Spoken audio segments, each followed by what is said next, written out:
Our next guest on the Any Given Runday podcast went from rugby up into his mid-30s to the world of ultra running, wearing the green bib multiple times, including at the World Masters Skyrunning Championship last October. He also the author of the book Stop, Breathe and Read. David Kelleher, welcome to this week's episode of the Any Given Runday podcast. How are you getting on? Sean, thank you very much for that introduction. That's brilliant. When I hear you say that, I'm like, imposter syndrome straight away. I'm like, you're talking about someone else. David, it's a phenomenal intro, but there's obviously a lot of story, and from what I get from the intro, running definitely wasn't a factor. Rugby players don't tend to like running actually as a standard. Where did you like running as a in the younger years? Was rugby always your sport, or was there anything else in between? Yeah, so I'd always done a bit of running, right?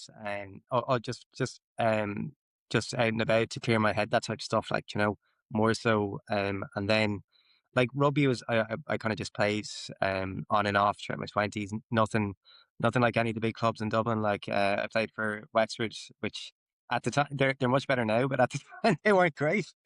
I played with them, and uh, yeah, with the rugby, I was mad keen into it. I played in the wing, and then I was getting a little bit older. I was kind of hitting 32, 33, and I tried to put on a bit of weight, a bit of muscle, to get myself into the wing. Sorry, into the forwards in the back line, and I just got pummeled, and that finished rugby for me. Yeah, yes. uh, yeah, I got two concussions in one consecutive season, and then I was right and gone. I was getting smashed. But your question was about running. So for me, like what I missed immediately about the rugby was the kind of the intensity of it.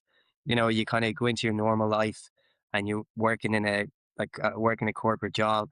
You're going in, you're punching numbers, doing emails, and for me, there was always something kind of fascinating with you're doing that, and then on Saturday you're getting geared up. You're putting on your tape in your hands, that type of stuff, and you're going onto a field and you're playing a physical sport. And there's an intensity to it, and I loved that. That's what really drove me to rugby. So when I lost that, that's where this kind of spiral came out into running. Like I wanted to get a little bit more intense with running, and that's what happened to me. That's how I got into it.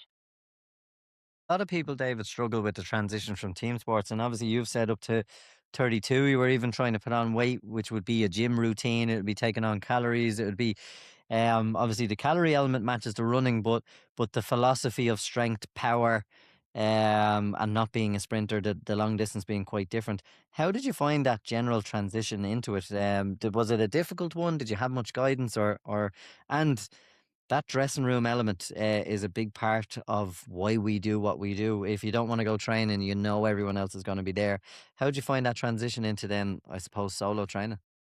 Yeah, so like with the rugby, right? I loved the team element of it, and actually we might come into it a bit later on, but I loved it so much that I'm 42 today, and I'm still doing Brazilian Jiu Jitsu, which is a real community sport. Like I know a couple of your previous interviewees are big into it.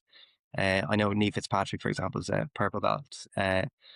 But that team element I missed as well.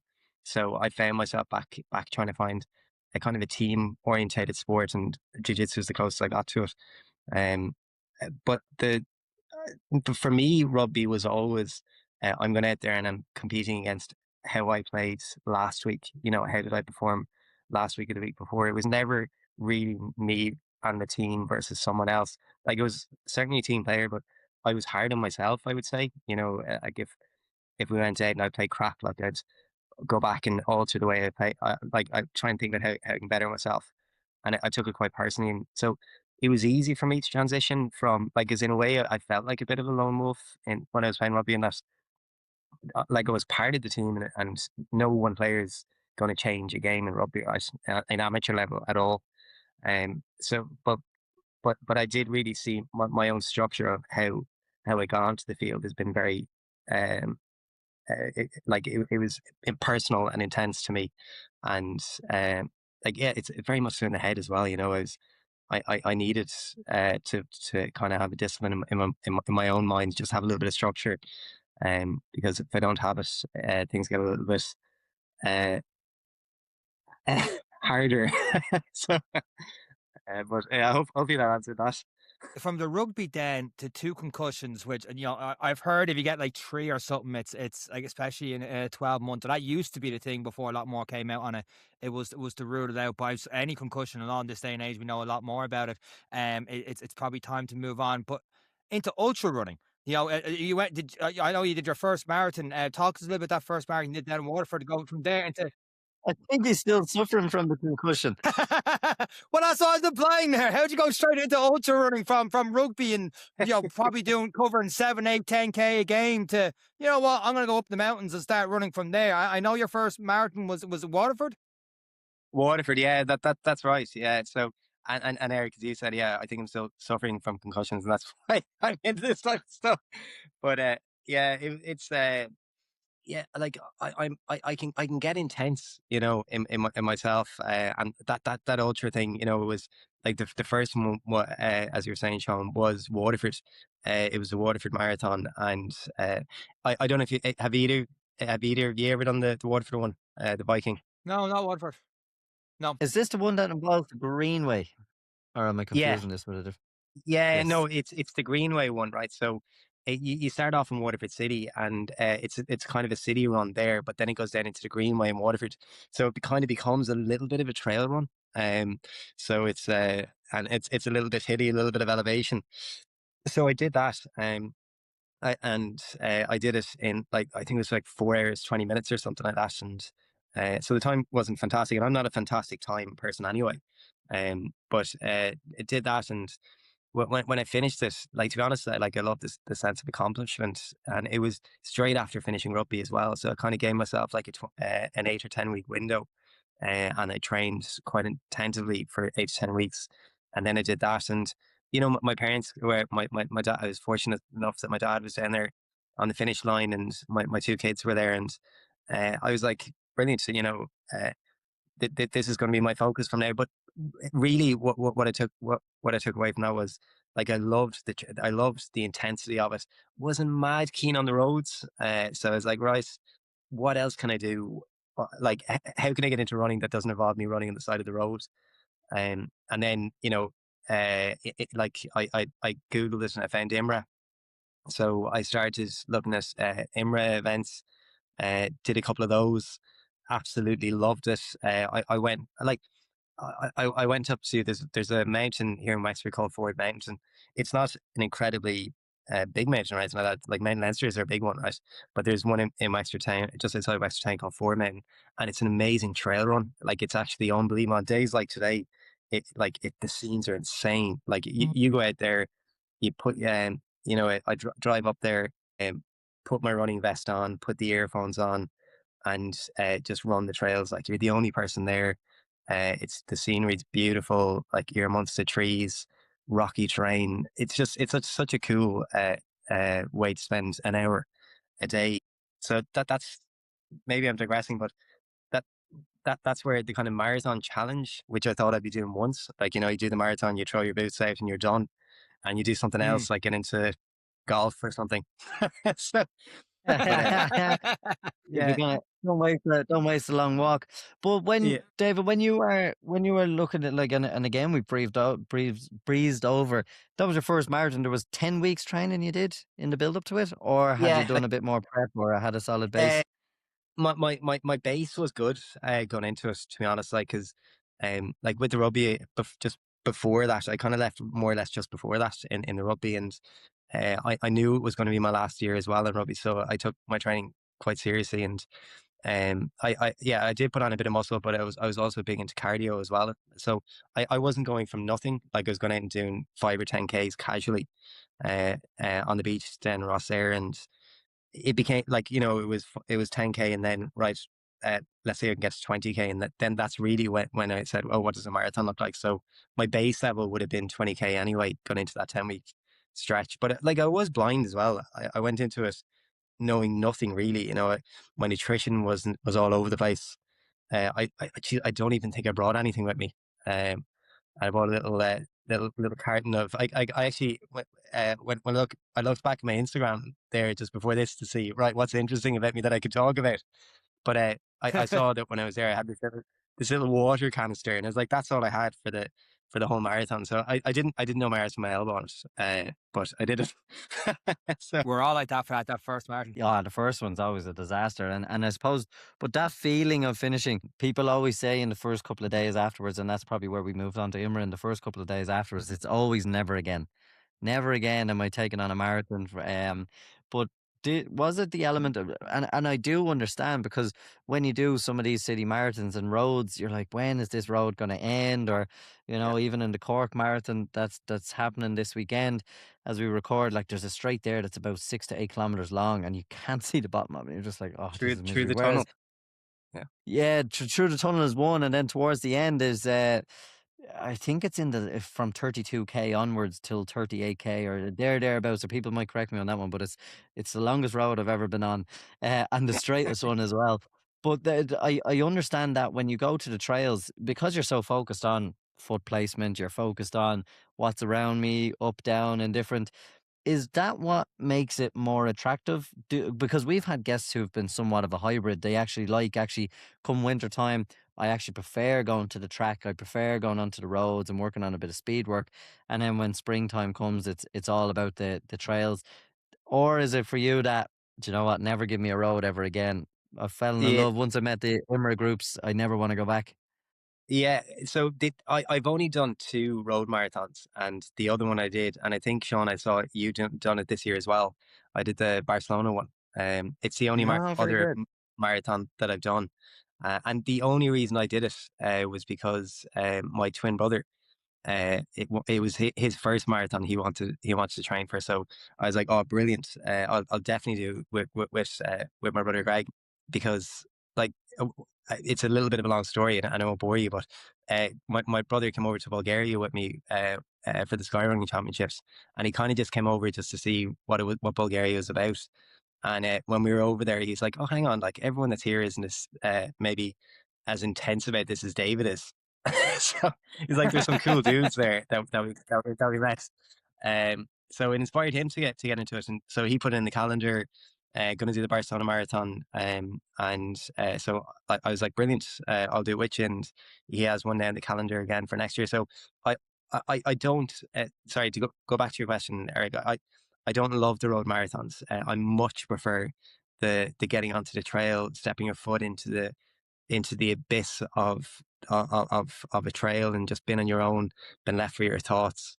Just trying to structure out my day when I'm running. Like I'm much more about that and just enjoying the feeling of it. You know, the kind of you get the positive endorphins, feeling the sun on your face. Like that's I'm so much more of a uh, I'm so much more about the sensation of running in the trails than beating myself up in the roads. Like I see them as two totally different things. Yeah, I see them as nearly different sports. I don't really see a similarity between the two of them because the sensations are so different on the two of them. And I think Sean, you could probably agree. Like the Barcelona Marathon was insane. I think there was 35,000 people, spectators, Grand, and yeah. it was carnage. There was people running around across the street every 2 seconds, and it felt more like like I didn't feel the intense joy in it that I would if I'm running the trails. If I'm honest, it was lovely. And my knee wasn't the better for it either because it was like pretty much tarmac the whole run, and then we were on the seafront. There's a bit of stone there as well, so there was no respite in your joints. But yeah, so the whole experience of trail running for me is something completely different to what I would see a marathon to be. The marathon is the grind, whereas trail running is an experience. Um, but yeah, so unless I was doing it with a family member, you wouldn't see me doing a road marathon again. So, A lot of people will be signed up, and as you mentioned, the crowds, 35,000 people running in front of you. Dublin is known as a friendly marathon. Cork, people come out with their hoses and hose you down as you're running around, and there's a real community element to it. On the trail, you don't have that though. It's you and yeah, you and a couple of other yeah. trail runners. Is it the meditative side as well that brings a lot to you? And as you've said, and you've alluded to a few times, you sort out your day, you think about things. You just have your earphones in, because a lot of people are drawn to the crowd, the buzz, the thrill, the noise. You don't get that on the trail. No, 100% you don't. And like what the road, the buzz of the crowd for me kind of felt a little bit unusual, right? It made me want to go that little bit faster and kind of nearly appease the crowd in a way, because they're gearing you on. They don't want you to stop or slow down. So like I felt that a bit, but that the sensation of doing that is so different to trail running. Like, for me, like I'm all about really about being self-sufficient, right? I love the idea of planning my day and having control of it myself. Like, I'm a little bit of a stoic. I don't want to go too far off track, right? So, but I'm really keen on the philosophy of stoicism, and it's all about being responsible for yourself, accountable for yourself, you know, and having discipline, that type of stuff. And I find all that in trail running, which I didn't necessarily find in marathons, if I'm honest. I felt marathon was more about the exposure to everyone, the exposure to people, and a little bit of people pleasing kind of felt like it came in there as well for me personally. And I just found it a little bit disingenuous. Whereas I found going into the trails and running in events in trail running is just and more so an opportunity to see the accomplishment yourself, you know. But it isn't for me. Trail running isn't doing the eco trail or doing the altar or anything like that. For me, it is just parking the car up, putting the vest on, putting the water in there, getting a bit of, you know, one or two gels or Haribos to put on my headphones and just sorting out my day, you know, 'cause, like everyone's life is incredibly stressful now. And I think it's just such a brilliant way to get back to nature, get back to yourself. Like these create like the creative juices start flowing as well, and you start looking outside the bubble of your life and start creating. Like I'm always a better first. Always feel more positive. Having done the trails, they're two completely different things, in my opinion. So much so that doing these trail runs, you came up and wrote a book through it. Yeah, yeah, It that's must, right. it must have been a long trail, David. Yeah, yeah. So that's it. Yeah. So like the trails is all about creativity for me, right? And you guys have experience yourself in trail running, right? So you go in there and you like it, you know, my professional job can be quite stressful sometimes, you know, and conflicts kind of, you know, you deal with a bit of conflicts and stuff like that. Everyone does, right? A bit of personal and professional. So I found at the start, I went in there, put on my headphones, and I was trying to really have that stoic kind of mindset where, you know, I had a conversation with someone today and it upset me. Like, how do I ensure that that doesn't happen again? Or if it does, how do I manage it better? Like, what tools can I find in myself to help myself manage those conversations better, and trying to bring it home to my family and my kids? Like, so that's initially what the trail running did for me. It just gave me like a body of toolkits to manage conversations with people. But it quickly then became, well, hang on, like that's all on the surface. Like, let's create a bit of music around it. So, you know, like I started going on the trails and focusing on one particular shit feeling that I had. Like that day, like, you know, you may say something to me and it mightn't bother me, but the next day you could say it to me and it kind of, it upsets me a tiny bit.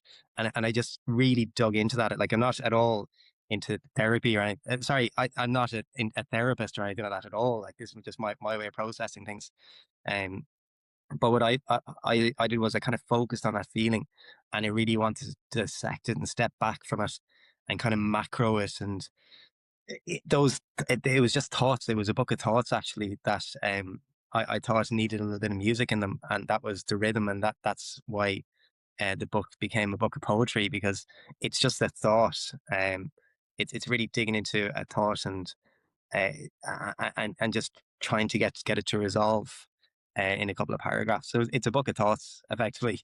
But yeah, sometimes the trail running can get a bit intense, and that's, Eric, as you said earlier, that's the meditative kind of state. Like you just get out of your day, and you're in this other world. It's pretty cool. So, Myself and Sean between us would barely be able to make a colouring book out of our thoughts now. uh, Be just about good enough for a kid colouring competition. yeah, David, when you take on the trials, obviously there's the feedback loop in terms of getting better, getting enjoyment, because not every run is enjoyable, and we'd be lying here if we were saying we're influencing that every time you leave the house is a fantastic experience, because there's going to be wet days, there's going to be miserable days, and no different to a conversation between two people. Someday a run can upset you, someday you're not feeling up for it, someday you're feeling off pace. What was the kind of progressive element for you with Imra? Because obviously Sean has given you that intro, and we'll touch on to some of them as we come, but when people start running, you're progressing really, really well, and you start to set targets for yourself. At what point did you start to go, okay, there's a couple of targets here, and how do you process then? Talking about the meditative side of it, how do you process the bad runs? How do you get out there when you don't feel like it? Yeah, like consistency for me is really important. Uh, like uh, for me, it becomes just part of my day. Like, so, for example, like I'll always have to go to the gym, like, or I'll always have to go for a swim in the sea. Like, I it's just about, like, for me, it's just getting into an uncomfortable situation early. I enjoy being in uncomfortable situations. Because, like, I feel as if I learn a lot myself personally when I put myself in a position where I'm uncomfortable in it, and I actively look for that, and it makes me feel alive. Um, when I do stuff like that. Um, in terms of Imra, uh, like I just when I done the Waterford biking marathon, I just wanted to, like, I was more interested in just going out and form out and going for a run, but at the same time I was like, well, like, there is a little bit of competitive edge in me as well. Like, I do want to know how I'm going to face against the average person. So there was one or two events that I went into in Imra way back when, and I was terrible in it compared to, there were some serious lads in those events, with serious Mm. times. So, I'm very much so a spectator, and in all of these people, like, they're all animals to me. But yeah, like, it's just interesting to see that there's a group community of people out there creating these type of things. And in Imra, I think a lot of people are in the same boat, where they're all about going out and, just breaking away from the compliance of life and getting into this kind of crazy world where, like, you have to, like, the Cumber Mountains, go down to the Cumber Mountains, like, and running up them and pissing rain and the weather's crap. Like, the horrible, even though it's so horrible, you feel so alive when you're doing it. And that's the spark that I have in trail running and mountain running. It makes me feel alive, and it's kind of an fu to the work, to the compliant world responsibilities that I feel I have. So, It was one of those things, David, where I was struggling till you said that, because you talked earlier about the intensity of rugby, and then you went into, the scenery and stuff like that of an IMRA race and everything else, and that goes with it. I'm like, how is the intensity of about to smash into someone in rugby correlate to that? But when you're looking at these races, do you look at, like, to sign up for something, what is the most intense race that's going to be elevation, like whatever, that's going to, do you look for the suffering in the races? Not to put you as a sadist or anything like that, like, but is that what your appeal to a race, or do you look more like, for example, to the Eco Trail? And I know it has the sugar loaf and stuff like that, but the scenery is unreal. And I know it starts very steep going up the Bray, the cliff head, and all the rest. But what do you look for in a race? it's a little bit of both. So, like, I'm interested in doing difficult things, putting myself under pressure, um, pushing myself, like, with the ultras, like when you know that you've nothing left in the tank, like, you always know sorry, I would always feel there's nothing left in the tank, but you just keep going, and you keep surprising yourself, like, the Eco Trail is a really good one as well. Like, when you were, um, like, actually, when you say these other people, like, again, a little bit of imposter syndrome here from me, right? Because I remember doing the Eco Trail, and Sean Meehan, who I had a brief conversation with only recently on the SkyRunning forum, like, he powered past me, an absolute animal. Power passes Sean all of is, us. Don't worry and I about told him, it. yeah, yeah, yeah. But yeah, it's the intensity is like, I'm always surprised at how much more I can push myself, you know. And in a weird way, you kind of, like, there is that kind of, how do I push myself to the absolute limits and just not think about anything else, just think about the limit. But then when you get to the limit, you're like, oh, that wasn't my limit. and it just keeps going. So I have to manage myself a tiny bit of that. So There's one bit there, David, on the limit element, and you said on your first marathon didn't really prepare. Probably met a wall, because yeah, nutrition probably wasn't on point at that point, and but a lot of people who never meet it kind of fear it if they never have. People who actually do the right things, unlike most of what me and Sean take on, they do everything right, they prepare right. They actually never really understand what that limit is, and possibly yeah, carry that fear of reaching it. Like I've even said to some people in a 5K, like, go blow up, like yeah, see yeah. where that line is, feel what that line is, and then adjust from there. When it comes to trail running though, can you do that? When it comes to ultras, it's a very different limit, and managing that is far more complex than you're saying it is. Or have you learned hard lessons along the way? Yeah, no, no, I absolutely have. Like the again, when I go back to the eco trail, the first year I did the eco trail, there was a yellow weather warning. The day before, so we were going into it as going to be at the time. It keeps moving between 48 and 46K. But the first year I did it was 48K, and there was a yellow weather warning the day before. It was really windy, really wet, and I did the run, and about 30K into it, I had uh, this real feeling of anxiety and real feeling of desperation and panic. In it, I felt I was too far in to go back, and I didn't Yeah. feel that I could get to the finish line because there was still another 18K. And it was it was such a helpless feeling. Um, and in a weird, peculiar way, uh, it felt it felt to me a little bit exhilarating as well. It felt, you know, that this is what pushing it to the limit is all about. This feeling of it's like spiraling out of control, and then gathering yourself and getting back into it, and just getting into the technicalities of it, and kind of saying put one foot in front of the other. Like maybe I should eat a little bit more. Like my first eco trail, I didn't really have a clue about nutrition either, to be honest. And and like I changed so much more since that. Like I was eating gels. Like I don't touch gels now at all anymore. I'd eat bars and stuff like that now.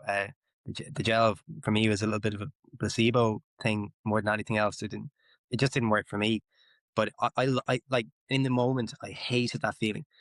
Of just feeling so powerless and panicked, and like like, like a like a lost child that needed help. And that feeling in the moment was horrible. But to move on from it, I found myself at the finish line wanting to find that feeling again. So I don't know. I don't know what it is. That was an absolutely miserable eco trail. I did it the year before, and the sun was out all day, and it was absolutely brilliant. And I remember seeing a few races stand out that I didn't do, but I do remember seeing people's videos and the pictures and stuff on Instagram the following year, going, as much as I enjoyed doing it, I was so thankful I wasn't out in it that year, because it looked so miserable. But when you're in it and you're going through it, it is different. Like you see it online, you're like, I no, I'd never do that. But like we all have that long run before a marathon where we're in the rain, and like when you get through, you're like, that was deadly. But if it starts raining like mad the next week and you're inside, you're going, maybe not. But the bottle that feeling at the time, and the sense of overcoming something is class. Yeah. Oh, it's brilliant. Can I ask on this before we move on to the green bibs and stuff like that? Because I saw one or two pictures of you doing the eco trail that year and the following year, and I've seen your Instagram, your profile pic. You've got the green bib on, and I've seen the finish line pic of you at Barcelona, and they all look class. The glasses look different in each one, David. They look a Gucci pair of glasses you got on for these running The glasses. What's the glasses. story? Yeah.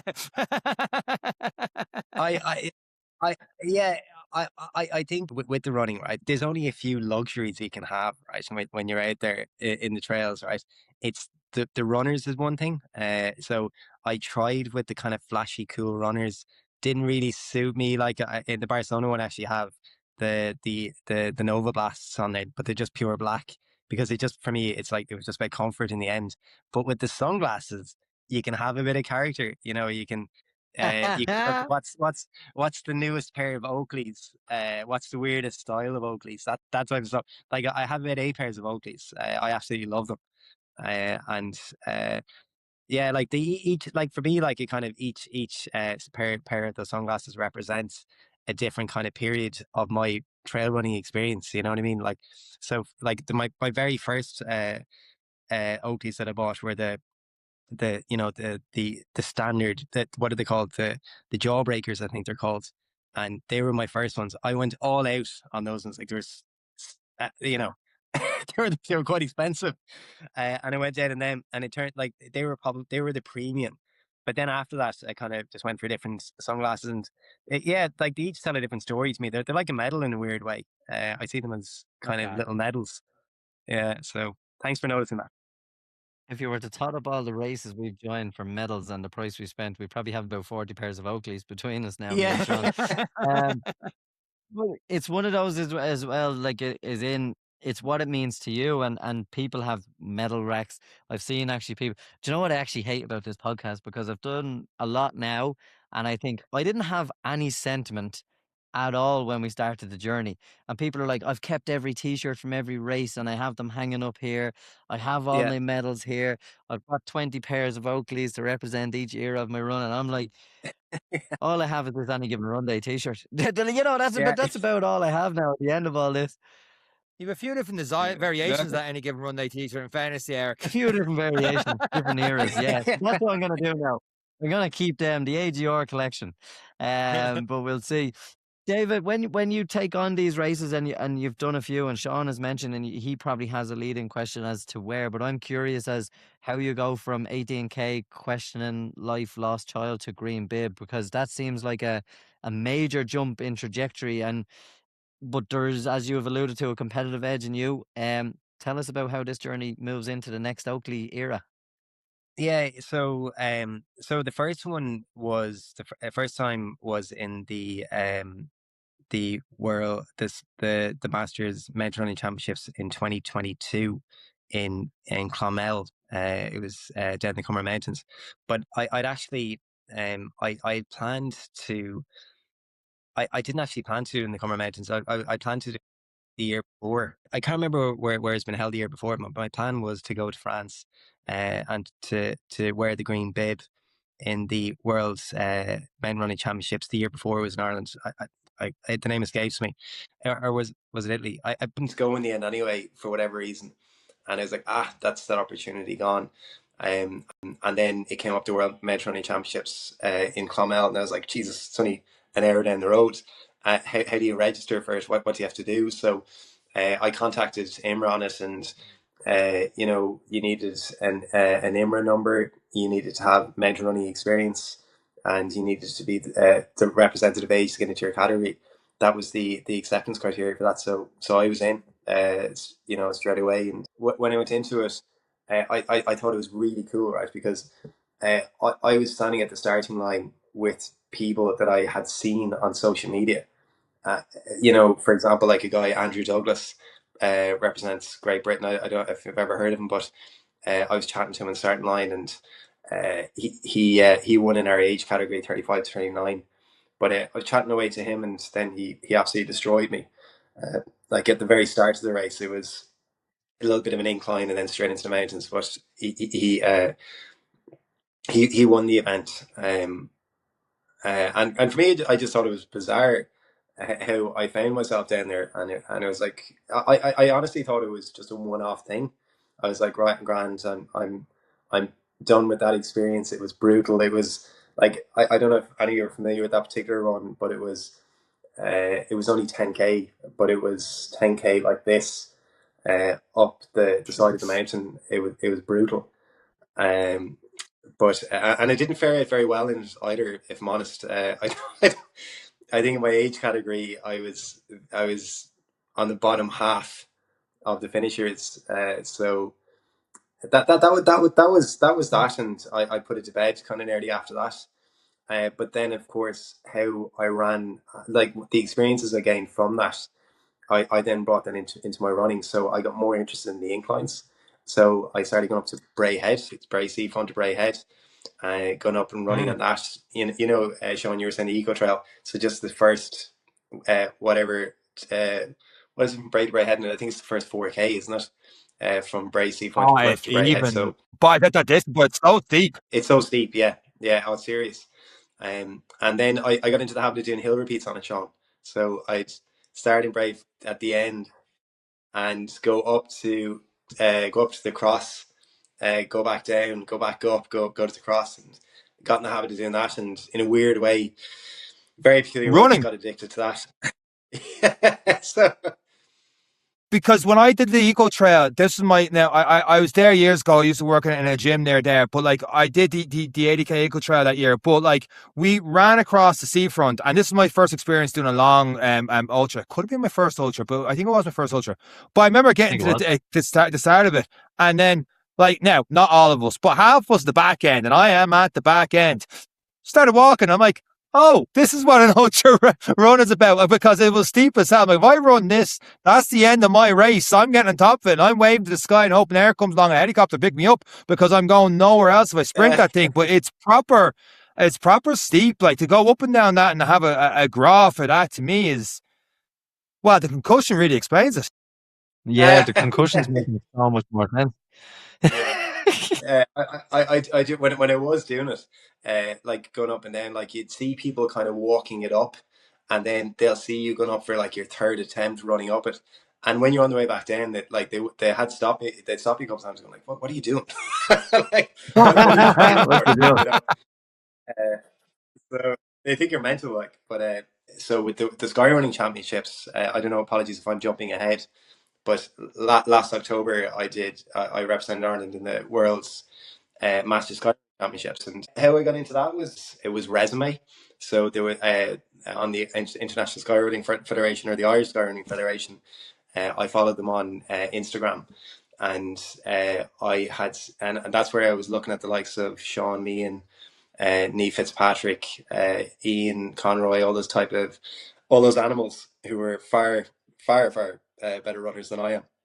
And I was looking at them, and then I'd seen there was an open application for the opportunity to represent Ireland in the World Skyrunning Championships, and it was resume based. So you went on to the Irish Skyrunning Ireland. You put in your running experience, like the type of ultras that you'd done in your times, that type of stuff.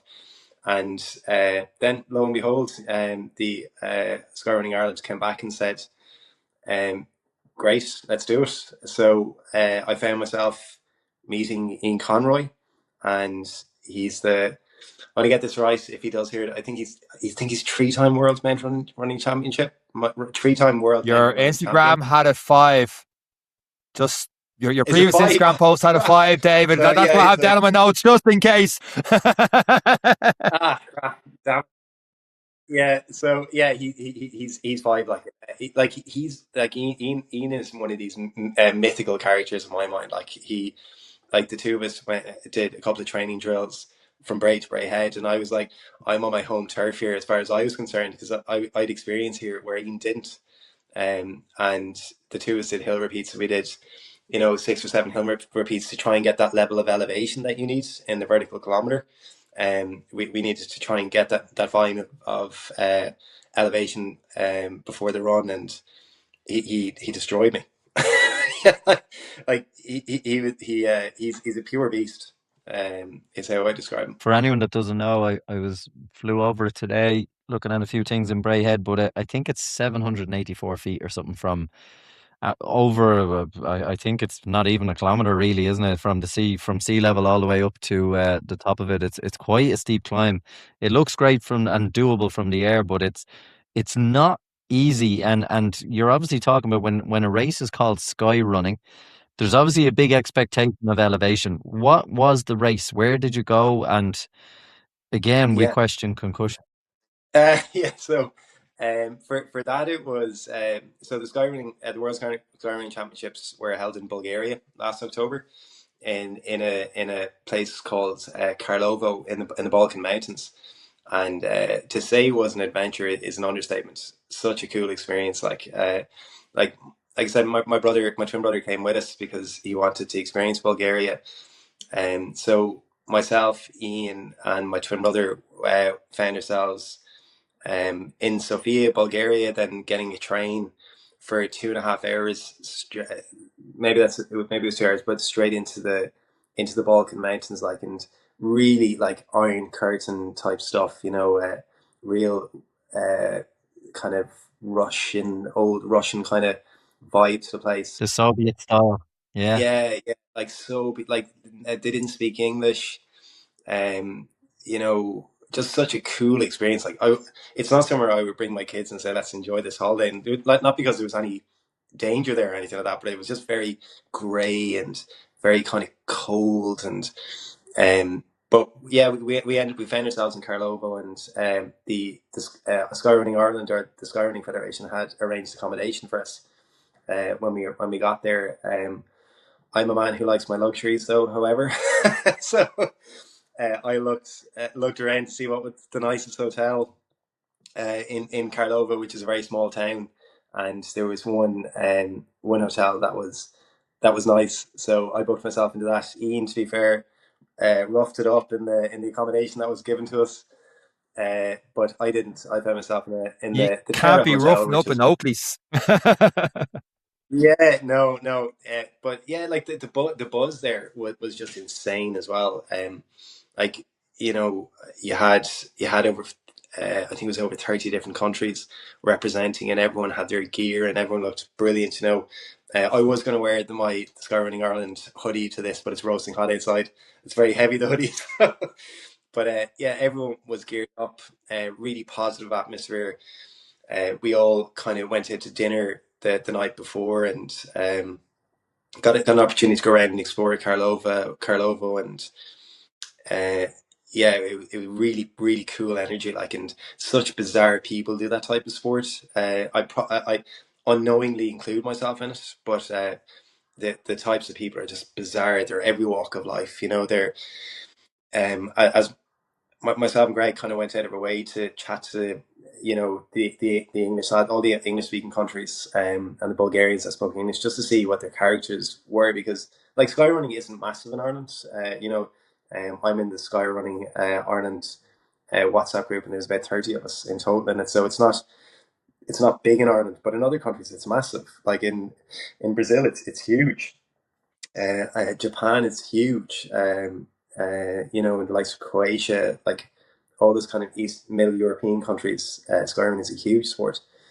So it was really cool meeting those type of people, and they're all bizarre. Like they're you could be talking to one guy, and he's a doctor, and like he's a surgeon, or and then you could be talking to the next person, and they're a recovering addict, and everyone's like just such an incredibly diverse group of people, but everyone positive, everyone challenging themselves, and everyone looking for adventure, and that's what was really cool about it.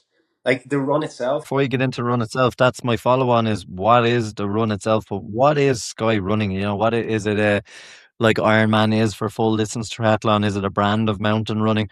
What is sky running in its essence? Yeah, so, so sky running, the vertical kilometer is one particular type of sky run, right? So there's sky running ultras.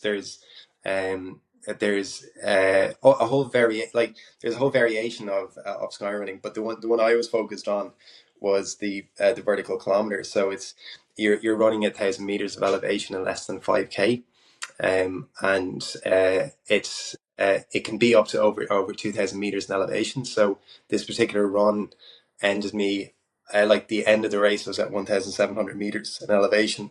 So Wow. yeah, it's high. So that's what this particular run was, and it's funny because when when you get to the base of the run, we're looking up at it, right? Um, and to get into this particular run itself, the night before we were at a town hall meeting in Karlovo. It was really well organized. As you can imagine, the Skyrunning Federation organized it, and there was a weather warning the night before in the Balkan Mountains, which is always lovely to hear. It was snowing quite bad, and there was rain, and it was freezing at certain parts in the mountains. So they were concerned about it, and they had said something like there would be no opportunity for a helicopter rescue, because the helicopter wouldn't be able to fly in those conditions the day to run. So my twin brother was there going, this is mental. Like, you're not doing this. This is insane. So we found ourselves the next day up the run. I made friends with a guy who was representing Great Britain the night before, and he was kind enough to give myself and Ian a lift and my brother a lift up to the start of the race because there was no public transport to find your own way up there. So we got up there, and yeah, so we were at 700 meters in elevation at the starting line. So we were up high at the very start, and we had to get to 1,700 meters. So we had that 1,000 meter elevation gain to do in 4.8 kilometers. So the incline was in around 22% incline the whole way up. And it was raining, freezing, and we were dogs on a mountain. That's the only way to describe it. You found your suffering. It's what Oakley did you have on that day? I did not wear Oakley. I can tell you now, I did not wear Oakleys on that. Like, you have this, like in other runs, you can afford to have this romantic view of what you might look like at the finish line when you get that perfect photo, whatever. Like on that run, like what I talked about earlier about that eco trail kind of feeling of feeling terrified and scared and pushing yourself. Like in that type of run, you have that the whole way through it. It's terrifying, scared. Like it's silly, like when you get fatigued quite quickly in it as well, and I know from training for it, you can get lost in it very quickly. You can say to yourself, what the fuck am I doing here? This is stupid. So Yeah. when you're going up through it, it's just about getting it done. Like nothing matters. Like, in those type of runs, respectfully, it doesn't matter what you're wearing at all. So, David, how do you pace yourself for something like this, or do you do you treat it as a sprint, or do you treat it as like I just can't imagine the elevation. Like, for example, if you're doing a marathon, that'd be like I've done a few weeks when I do ultra marathons and I see a big hill. That's my stage to walk. I know people are going to pass me out walking, and then I might catch them in the flat, and then downhill I'm also walking because I'm no good going downhill, which is why I haven't done many of them recently. But if you've got all that elevation to climb in such a short amount of time, like if you can't walk it because you're going to be dead last. But at the same time, you can't go flat out the start because you said there you fatigue. How do you approach that race? Yeah, so it's there was the idea is that you don't get it, like from my experiences, that you don't get into this walking state because, as you said, like you'll particularly in that type of event, like you'll find yourself last very quickly, and ironically as well, the longer it takes you to finish it, the more fatiguing it's going to be. It's incredibly difficult to do, 5K. It's incredibly to do 5K with 1,000 meters of elevation in cold weather when it's raining and stuff like that.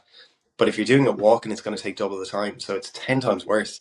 So, in my own weird, peculiar way, I saw it that I was pulling myself up to the top of the mountain. That's the way that's my mentality towards it. So I was pulling my way up the whole time, and that's keeping the arms moving, like swinging the arms. Like, unfortunately, I've got upper body strength, so I was pushing my arm, and the calves as well. Like, you need to put some serious pressure on your calves. Like, I found personally the stairmaster in the gym. I don't know if you guys are familiar with it, but the Yeah. stairmaster, like, yeah. So I was training for that when I wasn't on Bray Head.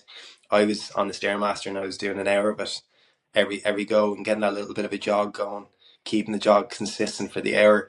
Like, ChatGPT was a brilliant personal training record as well for me. Like, I'd say I went onto the stairmaster, I did it for an hour at a speed of 13 whatever, and then I just manage it, and I could tell pretty much going into that race what I was going to finish on, and I wasn't too far off it. Like, the weather did not help, but I wasn't too far off what I thought I'd finish it in. Yeah, but there are coaches that are fearful of what you just said about ChatGPT. Yeah. Yeah. But just to clarify, as a tracking tool, not a give me a training plan to run a kilometer vertical, please, and I want to do it next week. Yeah. Yeah. Can I just ask before we ask, what's next or future races? You just talked about there about getting into the gym and doing a stairmaster for an hour. You've talked about doing BJJ. Obviously, the running you need to do a lot of hill sprints. You probably have a long run. I'm assuming, maybe I'm wrong there. You need to get a long run in there as well. You talked about open water swimming as well. You talked about your job being stressful. You probably see where I'm going with this. You talked about having 2 kids, David. Is sleep not a thing for you? Do you have a thing where you can't sleep, or like how do you He hasn't time slept since the manage? concussion, Sean. You're not listening. You can't let go Sorry, of a maybe I asked the concussion, go to question there. sleep. How are you fitting this time, man? You wrote a book during all this as well, and your thoughts in the running. But how you like time management, Dave? How's all this a thing? Because it's something I'm struggling recently with, and it's gonna get a hell of a lot worse in a couple of months. So, how are you doing all this? Yeah, so time management, like use of time more so than time management for me, right? Like I'm really into, and I don't want to bore you with my philosophies or anything like that because it's probably not the platform for it. But I'm really into the idea of stoicism and the whole concept of memento mori, which is Greek for any moment death, right? So I don't spend my time doing things that don't make me feel good, and that means that. I don't. You won't find me drinking a lot. Now, I will have 1 or 2 pints and stuff, but I don't see that benefits me. Like if the shirt doesn't fit, I won't wear it. And I've really supporting family, and like I've two kids as well, really like healthy and happy, and like that's the kind of behavior that I want to instill in them. I want them not to waste time doing things that they're not interested in doing. So for me, like it is like I'm all about doing this, like planning out the week. I'm going to try, like the weather's crap. That's it. I don't base any of my habits on external. There's no external influence on them. Like when you talk about sea swimming, like if the weather is crap and it's January and it's blowing a gale and it's freezing cold, I'll be there, and I'll do it, and it'll be 2 minutes, and I'll be back up in the house. It's consistency for me, and if the shirt doesn't fit, I won't wear it, and um, and it's a little bit of momentum, all right. Any moment death, do what you want, do what you enjoy doing, and make sure you're doing it, and don't waste time doing things that you're not happy doing. So it's more about use of time than time management, I think. It's really hard when you get good stuff like that, I suppose me listening to that, I all instantly think of all the things that did not benefit me over the last Yeah. uh, 30 odd years. But it is difficult to see. But using that momentum, using your consistency, what are the next goals for you, David? Yeah, so I did unfortunately injure my knee in Barcelona, but it's a niggle that's been there for a while, right? Bulgaria didn't help and training for that, so I'm taking it easy with that at the moment. So for me, what I'm doing is I'm taking the time right now to focus on jiu-jitsu, really trying to be consistent in that at the moment. In addition to that, I've also reluctantly, and I hate to say this on a running podcast, but I've signed myself up for the Troika there in the RDS. And the guy I'm doing it with is like a fucking ranked High Rocks Ireland top guy. So I'm going to be doing it with him, the 800 meter one. I know nothing about it, literally nothing about it. You're familiar with it, are you? I'm not. Yeah, Yes, I we did the are. first And if I can doubles give you one. some advice, start training. I think you'll love it though. Eric Now, doesn't take his own unfortunately, the advice. guy that I'm doing, yeah, yeah, the guy that I'm doing it with is a personal trainer, and he is a ranked. I know nothing about high rocks, but he's ranked quite highly on it. So he sent me on the work that we're gonna have to do together over the next 6 weeks, and it looks intense. It's not immediately something that I would say I'm really keen to do because it's in a warehouse and it feels a little bit more kind of marathonish world to me, more so than trail, but it's just something different. Um, but in the world of running, unfortunately I didn't get to go. The lads are going to the SkyRunning Worlds in France this year. Ian is going and a couple of other lads, but I've just been plagued with injuries, unfortunately, the last couple of weeks. again, that's why this feels really disingenuous, because I haven't really had an opportunity to get out and run before this. Uh, so yeah, I'm just trying to manage my fitness. But like ultimately, I'm always looking for the next big thing. It's what would I look like? I don't know if you ever heard of the Transylvania 100, but that's the type of stuff that I'm like, or the Marathon des Sables, or not. Sorry, not the Marathon des Sables in Morocco, but there is one in Fuerteventura as well. Like it's the adventure stuff I'm interested in. It's not necessarily the wearing the Ireland jersey or anything like that. For me personally, like that's a lovely add-on. But for me, it's the adventure. Like looking at these peculiar, like the ultras are getting so peculiar now. Like there's one in England there as well. I won't digress too much, but there's one in England as well where you're running a tunnel. I don't know. Have you seen that one in the underground? You're Oh, running in. yes, I have. You're just going over and back in the darkness for like Yeah, 24 hours, something, isn't it? Yeah, yeah, I have yeah. So seen that. yeah, it's a hundred. You lose your It's a mind in hundred that. miles. That's the idea. That's the fascination of it. So yeah, God. there's myths about it and everything. It's bizarre. Like the thing that's stopping me from doing it right now is that like the 100 mile is too much. Like they need to bring it down to a 50, and if they bring it down to a 50, I'll be there. But 100 miles is too much for that carry on, I think. I think one is too much in the tech. I will say one thing that the trike in the high rocks world that might make you more appeased to it. We had Tom Hogan on the podcast a couple of years ago, and Tom pretty much got on board with Ah, high oh, rocks. He's yeah, yeah, he was very early into it in terms of before it got really popular and stuff over here.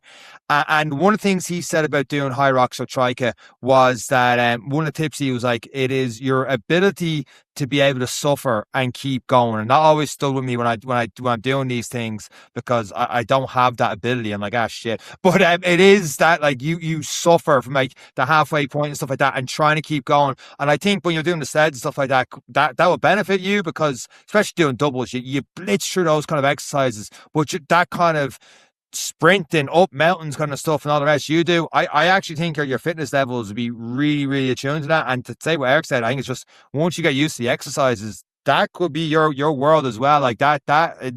from the suffering side of things, you're set up pretty well for that. Yeah, yeah, and it's in like Tom Hogan as well. Like he's obviously a Wexford fan as well, and like he was in the World Men's Running as well, and he did incredibly well in it. Um, Ian will tell you all about him as well. Like Ian went off traveling with Tom. I think is Tom Hogan. Was he like the Ireland #1 high rocks champion or something like that? Am I right in saying that? Yes, yeah, he was originally in the Elite I think I'd 15. read It somewhere that. doubles. Yeah, he would have done a lot of that stuff. He would have been like a couple of years ago. He was definitely in Elite 15. He's definitely done a lot with Dina Hogan. They definitely podiumed like pretty much all over Europe and stuff. I think he podiumed recently with his son, who's like 17, 18 or something like that. Maybe the last Dublin High Rocks, I think he did. And they have like a huge Team Hogan community and stuff in High Rocks like there. Like when it comes to it over here in Yeah. Ireland, there's a few names. He's definitely on top of it. Like Oh, of course, yeah. Right, Ireland's fittest family as well, wasn't he? I think he was. I didn't see that. I didn't see that. I can imagine if he was, he probably Yeah, won the fucking thing, or his family did. yeah. No, he definitely was. They were on Ireland Fist Family years ago. His family they did really well in it. I can't remember if they won it or not. They may have. So I'm gonna go with a limb and say they did, even though I didn't see it. But yeah, David, it's been absolutely fantastic listening to your stories and everything else over the last hour, and it's been insane listening to some of your stories and stuff you're into on the mountain running and all. But it's been great. yeah. No, listen, I really appreciate the opportunity to chat to you lads, and yeah, complete imposter syndrome here. Follow the other lads on Instagram; they're all brilliant. That's what will keep you going. So, David, if you've imposter syndrome, you can only imagine what myself and Eric have right now. And on that note, thank Yeah. you. Thank you very much for listening to this week's episode of the Any Given Run Day podcast with myself, David, and Eric. Take care. cheers, guys.